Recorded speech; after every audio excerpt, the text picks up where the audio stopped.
Bilmirəm niyə insanlar tutku duyduğu şeyi tapa bilmirlər. Yəni bu iş ola bilər, bu həyatdakı templəri ola bilər. Məsələn, içmən qarışıq tam o həyəcanı, bizə həyəcanı verən şeyi tapa bilmirik. Çünki həyat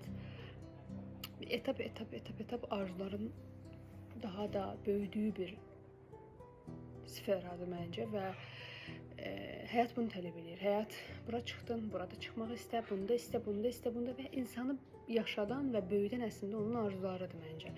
Amma niyə görə bəzi insanlar o tutqunu tapırlar, amma bəziləri tapa bilmir. Bəziləri tamam həyatdan sönür, heç nə eləmək istəmir. Bəlkə bu onların düşüncələrinə görə belə olur. Amma bəzən elə olur ki, həqiqətən insan axtarır o həyəcanı tapmaq üçün yaşamağa. Bəzən tapa bilmir. Onda əslində bəlkə də mən bir dəfə bir tanışımla bundan danışırdıq. Dedi, həqiqətən sevdiyim şeyi görmək istəyirəm. Dedim, uşaqlıqda sevdiyin şey nə var idi? Nəyi sevirdin eləməyi və ya indi eləyirsən və yaxud da vaxt sevirdin, amma icazə vermədilər, amma sən istəyirdin də o şeyi. Tutursan ki, hə, o vaxtı bax bunları sevirdin, bunu eləmək. Məsələ orada nədir? Sən uşaq vaxtı rəsm çəkərkən huzurlu hiss eləyirdin və ya keyf alırdın. İndi də